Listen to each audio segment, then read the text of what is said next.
आज हम लोग गॉसेस लॉ करेंगे, लेकिन गॉसेस लॉ के पहले मैं कुछ बताना चाह रहा हूं। आप लोग मेरा पूरा वीडियो देखिए, टॉप क्लास का कंटेंट है, कोई भी कॉन्सेप्ट मैं छोड़ता नहीं, राइट। अगर आप पूरा देखेंगे तो आपको कहीं जरूरत नहीं पड़ेगी, ठीक है। चलिए शुरू करते हैं। Gauss's law basically Gauss's law और कूलॉम्स लॉ एक ही लॉ है। आगे मैं बताऊंगा दोनों में फर्क क्या है। कूलॉम ने कहा था कि suppose there are two isolated charges या point charges Q1 Q2, right, placed at a distance r। कोई डिस्टेंस r पे है तो दोनों के बीच कोई फोर्स लगता है कि Q1 Q2 upon r square. कुछ इलेक्ट्रिक इंटेंसिटी होगा एक पॉइंट पे, जानते हैं KQ अपॉन r स्क्वायर, ऐसा कुछ। गेट फोर्स होगा तो एक चार्ज की करंट इंटेंसिटी भी निकाल सकते हैं, पिछले लेक्चर में हम लोग डिस्कस किए हैं। तो ये पॉइंट चार्ज को लेकर था। Q1 Q2 दो आइसोलेटेड चार्ज था, एक प्रोटॉन या एक इलेक्ट्रॉन निकाल कर यहां रख दिए, उसको डील करता है कूलॉम। गॉस ने देखा कि अगर कोई बॉडी पे डाल देते हैं, कोई बॉडी पे चार्ज Q1 डाल दिए, दूसरा बॉडी पे कोई दूसरा चार्ज Q1 Q2 डाल दीजिए, प्लस या माइनस, तो दोनों के बीच उतना ही फोर्स लगता है। क्लियर। तो आइसोलेटेड चार्ज है उसको डील करता है कूलॉम। अगर चार्ज कोई बॉडी पे डाला हुआ है उसको डील करता है गॉस। वैसे तो फैक्ट है कि कोई चार्ज है मींस उसमें मास है, मींस कोई बॉडी तो है ही, लेकिन उसने लॉ दिया था पॉइंट चार्ज को लेकर, आइसोलेटेड चार्ज को लेकर। लेकिन गॉस ने सेम एक्सपेरिमेंट किया चार्ज ऑन अ बॉडी लेकर। क्लियर। तो पहले ही बता चुका हूं, दो चार्ज या स्फीयर लेकर हम काफी कुछ क्वेश्चंस किए हैं उस पे, राइट। इस पॉइंट चार्ज जैसा बिहेव करेगा उसी के बारे में हमें देखना है। तो खैर इसको देखेंगे बाद में, पहले हम गॉस लॉ देखते हैं। गॉस लॉ डील करता है charge on a body. Charge on a body, कोई बॉडी पे चार्ज दिया हुआ है उसको लेकर। एक कहता है total electric flux through a close surface. तो एक टर्म है इलेक्ट्रिक फ्लक्स, तो पहले हम लोग फ्लक्स को देखेंगे, ठीक है। तो इलेक्ट्रिक फ्लक्स कहता है इलेक्ट्रिक फ्लक्स, इसका डेफिनेशन है number of lines of force, number of lines of force cut through a surface, cut through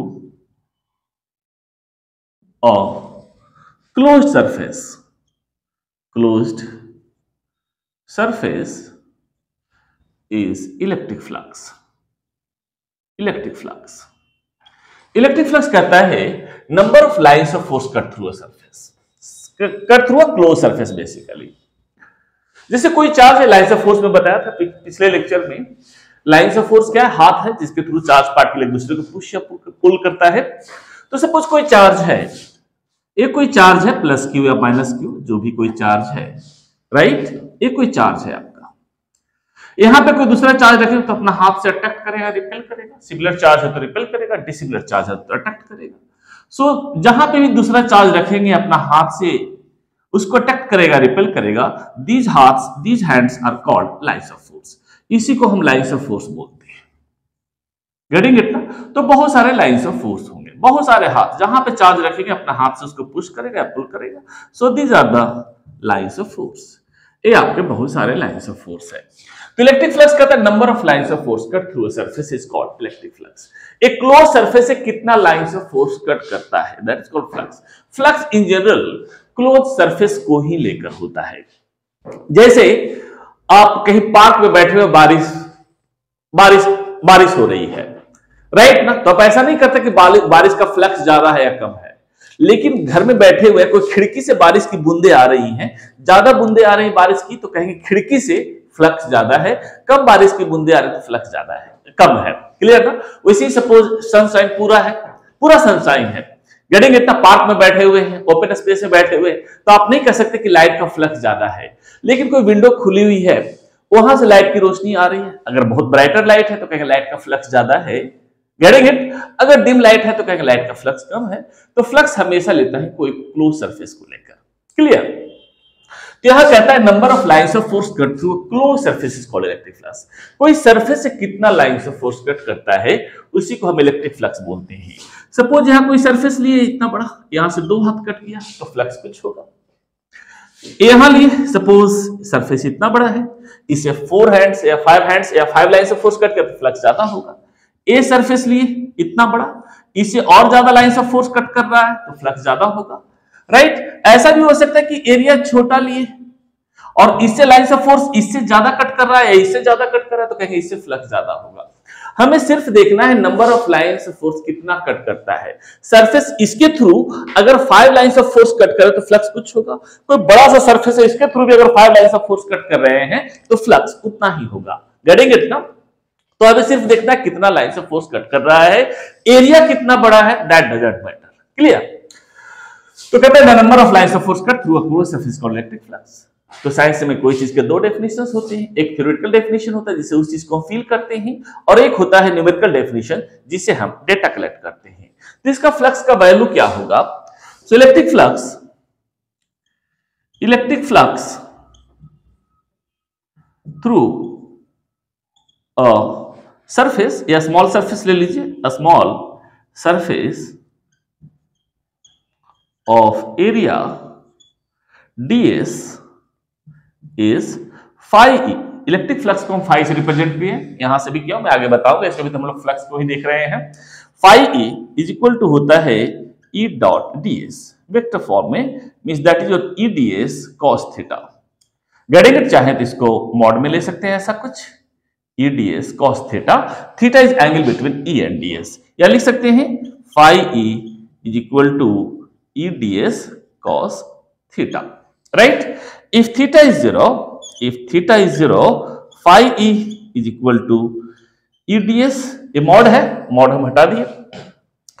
If theta is 90, phi e is equal to e ds cos 90 is 0, तो यहाँ direct लिख दीजिए e ds is equal to 0, phi e is equal to 0। If theta is 180, phi e is equal to cos 180 is -1, so minus e ds। अब इसका meaning क्या है इसको देखते हैं। Electric flux through a small surface of area ds, या small patch ले सकते हैं। सपोज कोई सरफेस है, राइट, कोई इलेक्ट्रिक फील्ड है, सपोज ऐसा मान ली इलेक्ट्रिक फील्ड है। इलेक्ट्रिक फील्ड में जो लाइंस रिप्रेजेंट करता है basically these are the lines of force. Electric field है, राइट, मैं बताया ही था आपको, इलेक्ट्रिक फील्ड में कोई पॉजिटिव चार्ज रखते हैं तो इस डायरेक्शन में मूव करेगा, फोर्स एक्सपीरियंस करेगा, किसके थ्रू? लाइंस ऑफ फोर्स के थ्रू, तो यही लाइंस ऑफ फोर्स है। नेगेटिव चार्ज रखेंगे तो opposite direction of electric field force exert करेगा। तो यहां कोई इलेक्ट्रिक फील्ड है, इसमें बहुत सारे लाइंस ऑफ फोर्सेस हैं, राइट, और चाहे तो ज्यादा लाइन भी खींच सकते हैं बेसिकली क्लीन समझने के लिए, अदरवाइज आप लोग समझ लेते हैं। ये ऐसा कुछ है, यूनिफॉर्म है, सबका सेपरेशन सेम मान लीजिए। इसमें कोई भी शेप का कोई सरफेस ले लीजिए, गेटिंग इट ना, राइट। तो हम एक छोटा सा इसमें एरिया ds का small surface, small surface of area ds, एक छोटा सा एरिया हम ds को भी डायरेक्शन में कट कर लिए।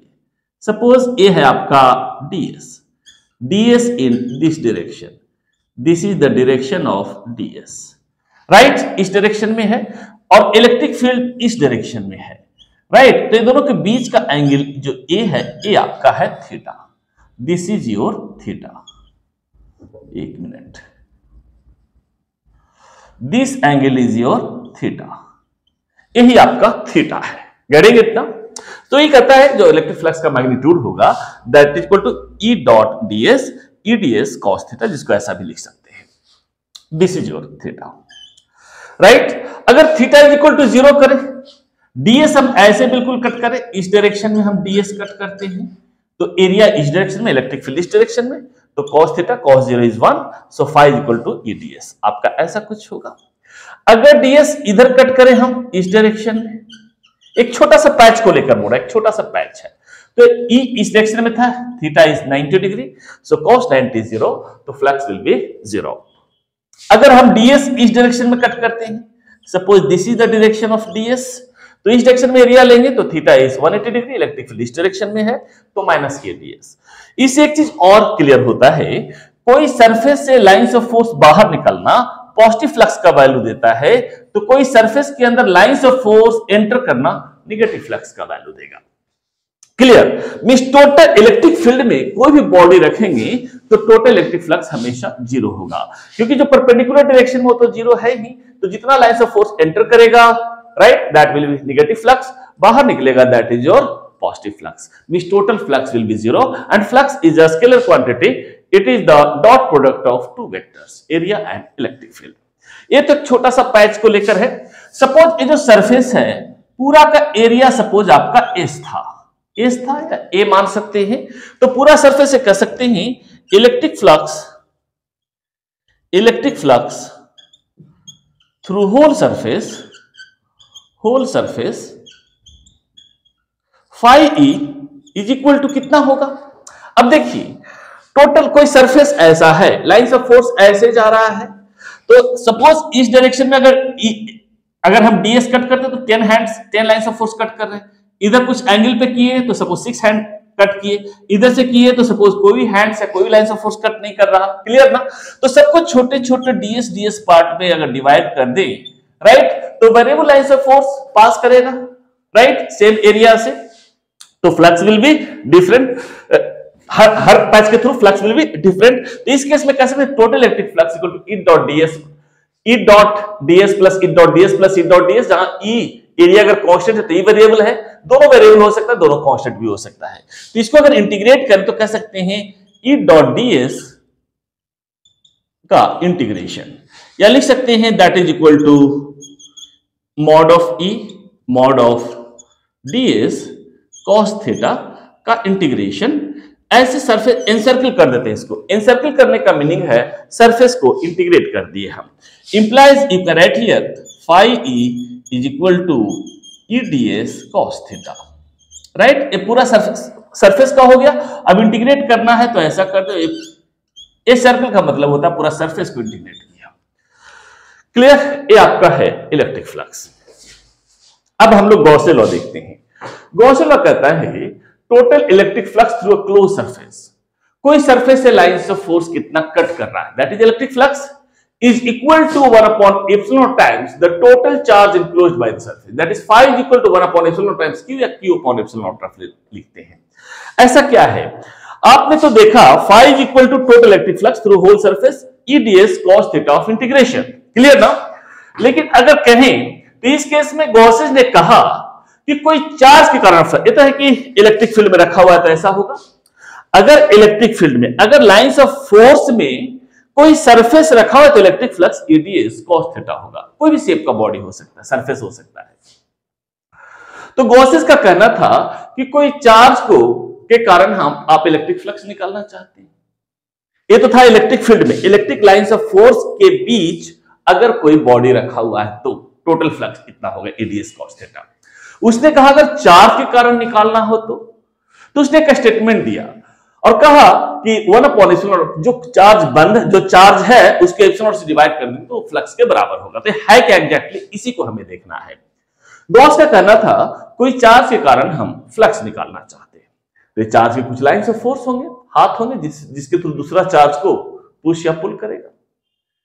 इस चार्ज के बहुत सारे लाइंस ऑफ फोर्स है, सपोज ये सारे लाइंस ऑफ फोर्स हैं ये चार्ज का, गेटिंग इट ना। और फ्लक्स कहता है number of lines of force cut through a close surface. तो गॉस ने कहा जिस चार्ज के कारण फ्लक्स निकालना चाहते हैं, कोई भी शेप के सरफेस के अंदर, कोई भी शेप और साइज के सरफेस के अंदर इसको बंद कर दीजिए। इसे हम क्या है, hypothetical surface, hypothetical surface called Gaussian surface.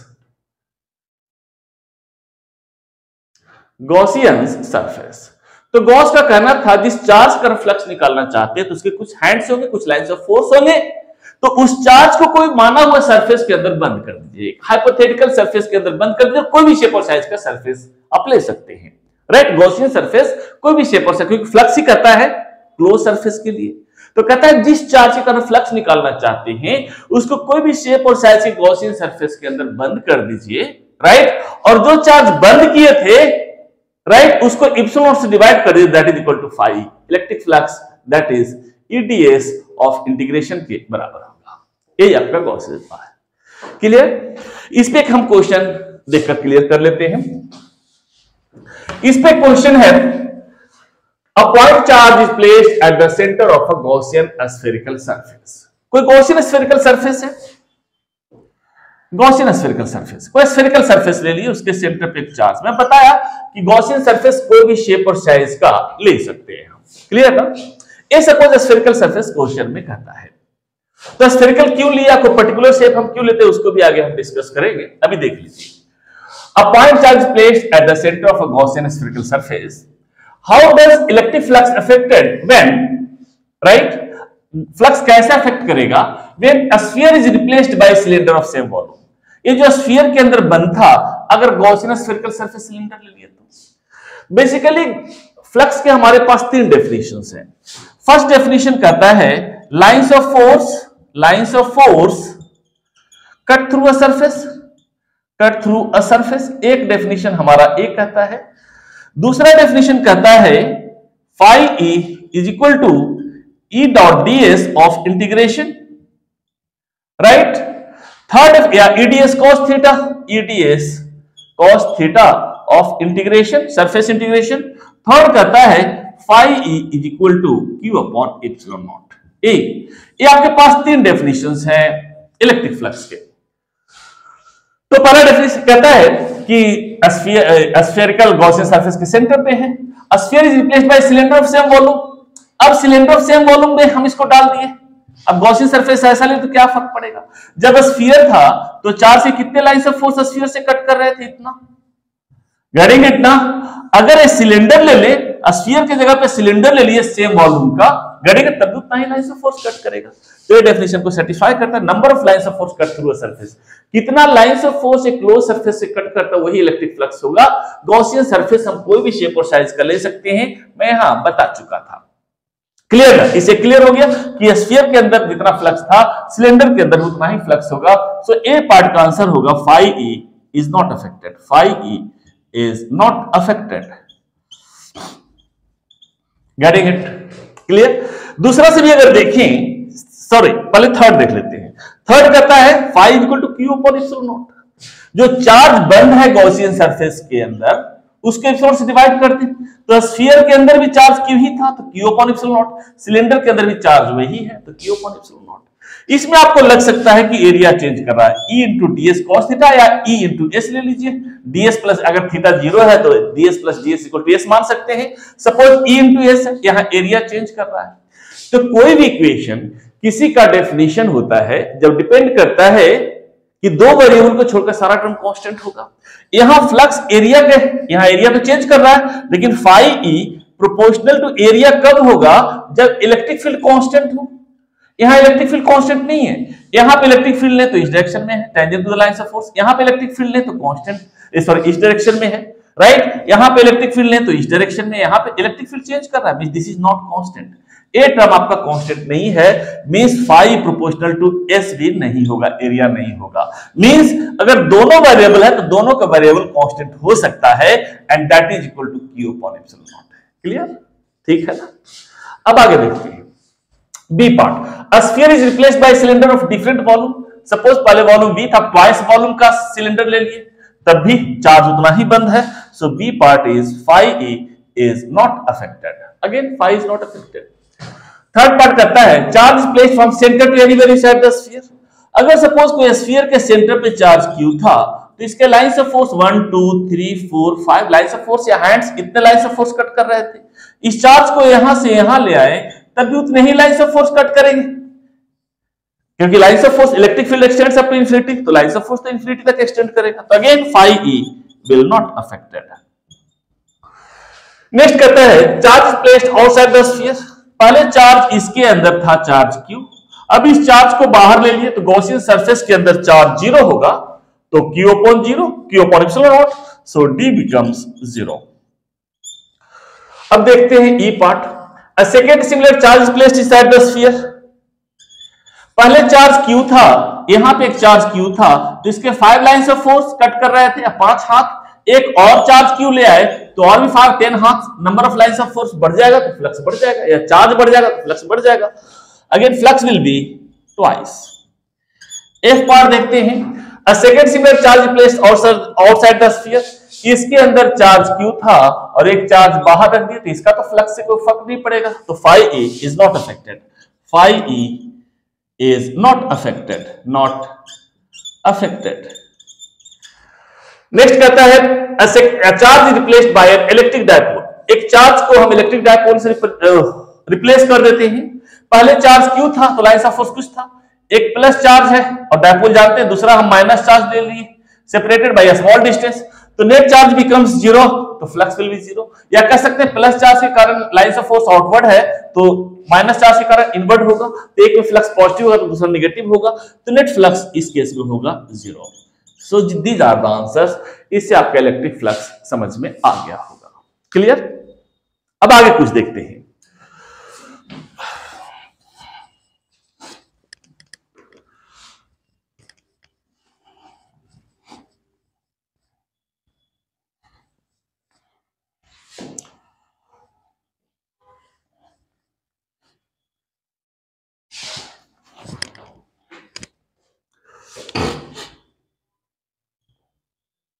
Coulomb's law from Gauss's law. Coulomb's law from Gauss's law.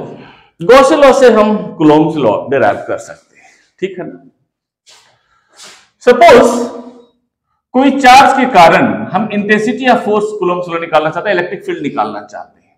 Suppose कोई चार्ज Q है, राइट, तो इसको कुछ लाइन्स ऑफ फोर्स होंगे जो कट करेगा, तो कोई सरफेस के अंदर बंद कर सकते हैं, गॉसियन सरफेस के अंदर। और गॉसियन सरफेस कोई भी शेप और साइज का ले सकते हैं, लेकिन मैं यहां सपोज पॉइंट P पे मैं निकालना चाहता हूं intensity at a distance R। we wish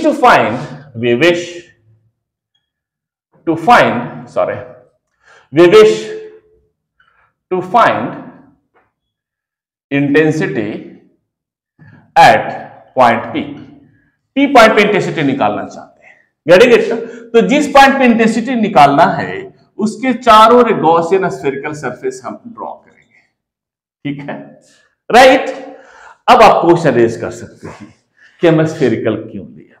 basically ऐसा होता है, मैं बताया, गॉसियन लॉ कहता है कोई चार्ज के कारण फ्लक्स निकालना चाहते हैं तो ये चार्ज के कुछ हाथ होंगे, कुछ लाइन्स ऑफ फोर्स होंगे, राइट। इसको कोई सरफेस के, कोई भी शेप और साइज के सरफेस के अंदर बंद कर दीजिए और जो चार्ज आपने बंद किया था उसे आप एप्सिलॉन नॉट से डिवाइड कर दीजिए, that is equal to phi E, that is equal to E dot ds of integration. ऐसा कुछ होता है, क्लियर? लेकिन चार्ज जो बंद है उसको हम कर दिए। अब charge on body, Gaussian law deal करता है चार्ज ऑन बॉडी कोई भी शेप और साइज का हो सकता है। सपोज ये चार्ज जो है, ये बॉडी है, इसमें पॉजिटिव, ये स्फेरिकल शेप का है, इसमें पॉजिटिव चार्ज Q दिया हुआ है, तो इसके गॉसियन सरफेस आप कोई भी, सपोज पॉइंट P पे इंटेंसिटी निकाला तो गॉसियन सरफेस कोई भी शेप और साइज का ले सकते हैं, लेकिन कोई भी रैंडम शेप और साइज का लेंगे तो उसका एरिया निकालना टफ होता है। तो आसानी के लिए जिस शेप का कोई बॉडी या पार्टिकल है उस शेप का गॉसियन सरफेस लेना आसान होता है, क्लियर? तो एक सपोज कोई स्फीयर के कारण पॉइंट P पे इंटेंसिटी निकालेंगे तो इसको स्फेरिकल गॉसियन सरफेस के अंदर बंद करेंगे, तो स्फीयर का एरिया निकालना आसान होता है, गेटिंग इट ना।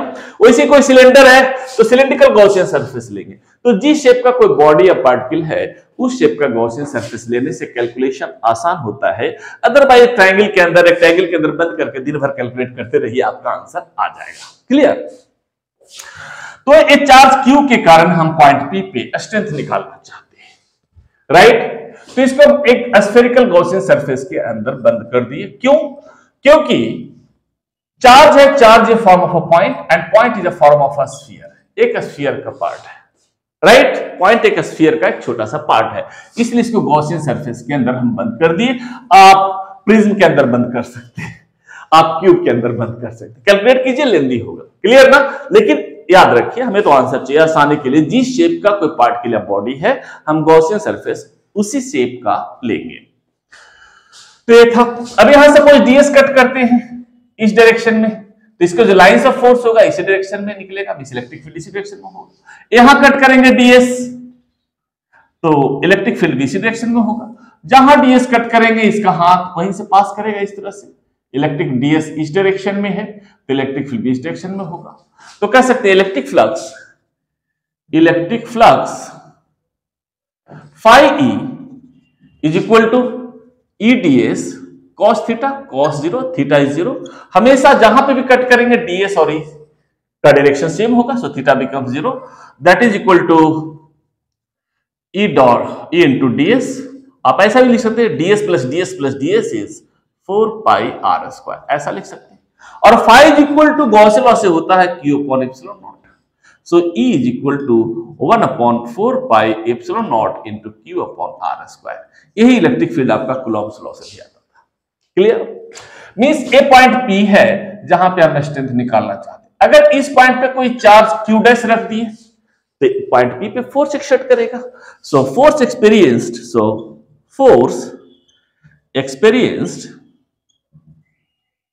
बाय चार्ज q डैश कितना हो जाएगा, F is equal to q dash into E is equal to q dash into E का वैल्यू उस पॉइंट पे, p यहां पे भी हो सकता है, यहां पे भी हो सकता है, जहां लेंगे उसी पॉइंट पे, 1 upon 4 pi epsilon naught into q upon r square. So F is equal to 1 upon 4 pi epsilon naught into q dash upon r square. This is your Coulomb's law. यही Coulomb's law है। देखिए आप Gauss law से हम Coulomb's law derive कर लिए। This means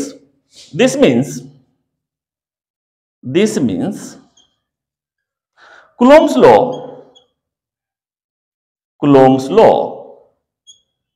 and Gauss's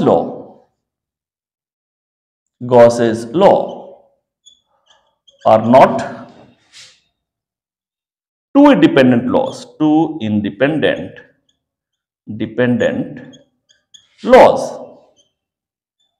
but same law derived in two different forms।